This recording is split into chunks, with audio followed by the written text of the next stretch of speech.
তো বন্ধুরা, what if এর সিজন 2 এর এপিসোড 1 কে বাংলাতে এক্সপ্লেন করার জন্য আমি হাজির হয়েছি।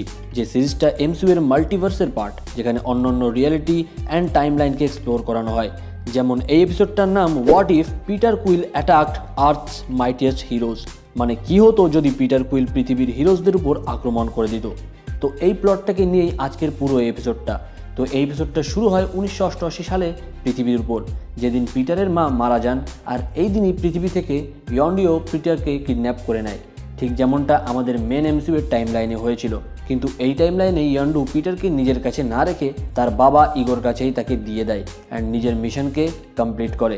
যার জন্যই কিন্তু অনেক ছোট বয়সেই পিটারকে তার বাবা সব প্ল্যানগুলো বলে দেয় অ্যান্ড তার পাওয়ারসকেও সে ইউজ করতে শিখিয়ে দেয়। কিন্তু 6 মাস থাকার পর সেখান থেকে তার বাবার স্পেসশিপ নিয়ে পিটার পালিয়ে যায়, কিন্তু সেটা ক্র্যাশ ল্যান্ডিং করে যায় পৃথিবীর উপর, যেখানে পুলিশ ফোর্সও চলে আসে অ্যান্ড দেখে যে স্পেসশিপটার ভিতর থেকে একটা বাচ্চা ছেলে বের হচ্ছে, যে কিন্তু আবার মুহূর্তের মধ্যেই পুলিশের গাড়িগুলোকেও উড়িয়ে দেয়।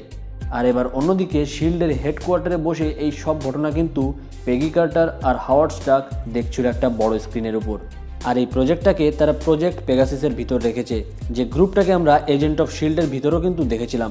সো পেগি এখানে হাওয়ার্ডকে বলে যে এই বাচ্চাকে কিন্তু কোনো একটা মানুষ হারাতে পারবে না। আর এরপরই ইয়াং হ্যাংক পিমকেও দেখানো হয় যে তার মেয়ে হোপের সঙ্গে ব্রেকফাস্ট করছিল।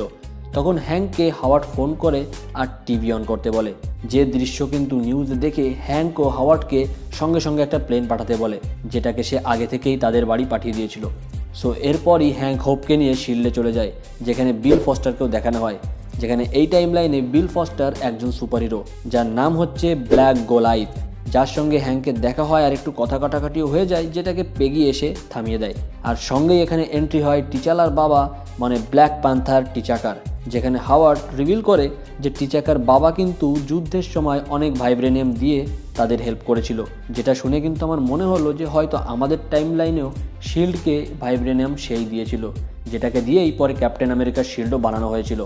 সো যাই হোক, এইখানেই কিন্তু এন্ট্রি হয় উইন্টার সোলজার আর ওয়েন্ডি লসনের, যাকে আমরা ক্যাপ্টেন মার্ভেল মুভিতেও দেখেছিলাম, যে একজন ক্রি। সো তারা টিম বানিয়ে নিউ ইয়র্কের ব্রুকলিন শহরে একটা মেলার ভিতর যায় কিড স্টার-লর্ডকে থামাতে, যেখানে স্টার-লর্ড খুব সহজেই তাদের হারিয়ে দিচ্ছিল অ্যান্ড সে জাস্ট কুইন জেটটাকে ব্লাস্ট করবেই ঠিক সেই মুহূর্তেই কিন্তু তার উপর একটা ভীষণই বড় সড়ো লাইটনিং এসে পড়ে। আর এন্ট্রি হয় আমাদের গড অফ থান্ডারের, মানে থরের। সো স্টার-লর্ড ওই একটা ব্লোতেই কিন্তু সেখানে নক আউট হয়ে গেছিল, তাই তাকে সেখান থেকে নিয়ে একটা হাই সিকিউরিটেড কেজের ভিতর আটকে দেওয়া হয়েছিল, যেমন সেম কেজের ভিতর লোকিকে আটকানো হয়েছিল অ্যাভেঞ্জার্স মুভিতে। কিন্তু এখানে গিয়ে কিন্তু মেন ঘটনাটা ঘটে।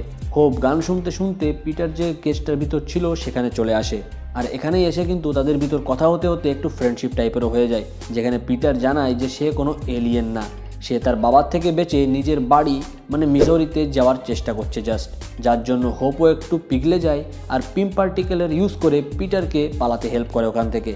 আর পরে হোপ হ্যাংককে বলে যে পিটার শুধুই একটা বাচ্চা, সে জাস্ট তার বাড়ি মিসৌরিতে যেতে চাচ্ছে, মেন প্রবলেম হচ্ছে তার বাবা ইগো, যেই কথাটাকে তারা কিন্তু সেরকম একটা পাত্তা দেয় না। সো এদিকে ইগো আবার তার ছেলেকে খুঁজতে খুঁজতে পৃথিবীতে চলে আসে, যার জন্যই কিন্তু সেই সিডটাও গ্লো করতে শুরু করে, যেটাকে ইগো পৃথিবীতে অনেক আগেই পুঁতে রেখেছিল, বাট সেটাকে থর শিল্ডে নিয়ে এসেছিল। সো ওই জন্যই কিন্তু ওই সিডটাকে গ্লো করতে দেখে থর বুঝে যায় আর বলে যে ইগো আসছে। এদিকে পিটার নিজের মায়ের কবরের কাছে গিয়ে বসে থাকে, যেখানে তাকে মারতে উইন্টার সোলজারও পৌঁছে যায়, কিন্তু হ্যাংক পিটারকে কন্ট্রোল করে নেয় আর তাকে তার ফ্যামিলির ভিতর আসতে পারে, যেটা শুনে পিটারও কিন্তু একটু ইমোশনাল হয়ে যায় আর তাকে হাগ করে বসে, যেটাকে দেখে বাকিও একটু ইমোশনাল হয়ে যায় আর পিটারকে মারতে পারে না। এদিকে ইগোর সঙ্গে থর, গোলাইথ আর ব্ল্যাক প্যান্থারের কিন্তু ব্যাটেলও স্টার্ট হয়ে গেছিলো, যেখানে পুরো মিলিটারি ফোর্স আর তারা সবাই মিলেও ইগোকে টাচও করতে পারছিল না।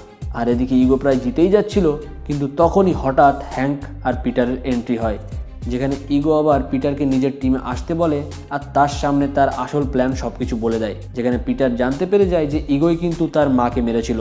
সো সে সেই জন্য ইগোর সেই নিজের সিটটাকে ইউজ করেই কিন্তু জাস্ট একটা ব্লোতেই তাকে শেষ করে দেয়। কিন্তু প্রবলেম এটাই হচ্ছে বস, যে ইগো কিন্তু একটা প্ল্যানেট, এটা জাস্ট ইগোর একটা অল্টারনেটিভ রূপ ছিল। সো ইগো এখনও স্পেসে কোথাও বেঁচে আছে। তবুও যাই হোক, আপাতত পৃথিবী কিন্তু ইগোর থেকে বেঁচে যায় অ্যান্ড তারা সবাই মিলে একটা পার্টি রাখে, যেখানে প্রথমবার ওয়েন্ডি লসন পিটারকে গোসের সঙ্গে দেখা করায়, মানে সেই বেড়ালটার সঙ্গে। আর এখানেই তারা পার্টি করে আর মজা করে। আর পার্টি এন্ড হয়ে যাওয়ার পর কিন্তু থর বলে যে ভাই ইগো এখনো বেঁচে আছে, ইগো প্ল্যানেটকে ধ্বংস করতে হবে, যেটা শুনে সবাই বলে আমরা সবাই অ্যাজ এ টিম হয়ে সেখানে যেতে চাই। অ্যান্ড 1988 সালেই কিন্তু প্রথম অ্যাভেঞ্জার্সের টিম বানিয়ে ফেলে তারা এই টাইম লাইনে, কারণ এইখানেই কিন্তু ব্যাকগ্রাউন্ডে অ্যাভেঞ্জার্সের মিউজিকও বাজছিল। আর এরই সঙ্গে এই এপিসোডটা আর আমার ভিডিওটারও কিন্তু এন্ড হয়ে যায়। যেটা তোমাদের ভালো লাগলে ভিডিওটাকে একটা লাইক আর আমার চ্যানেলকে সাবস্ক্রাইব করে দাও। তো বন্ধুরা, ফিরবো আমি আবার আমার নেক্সট ভিডিওর সঙ্গে। তো ততক্ষণের জন্য বাই।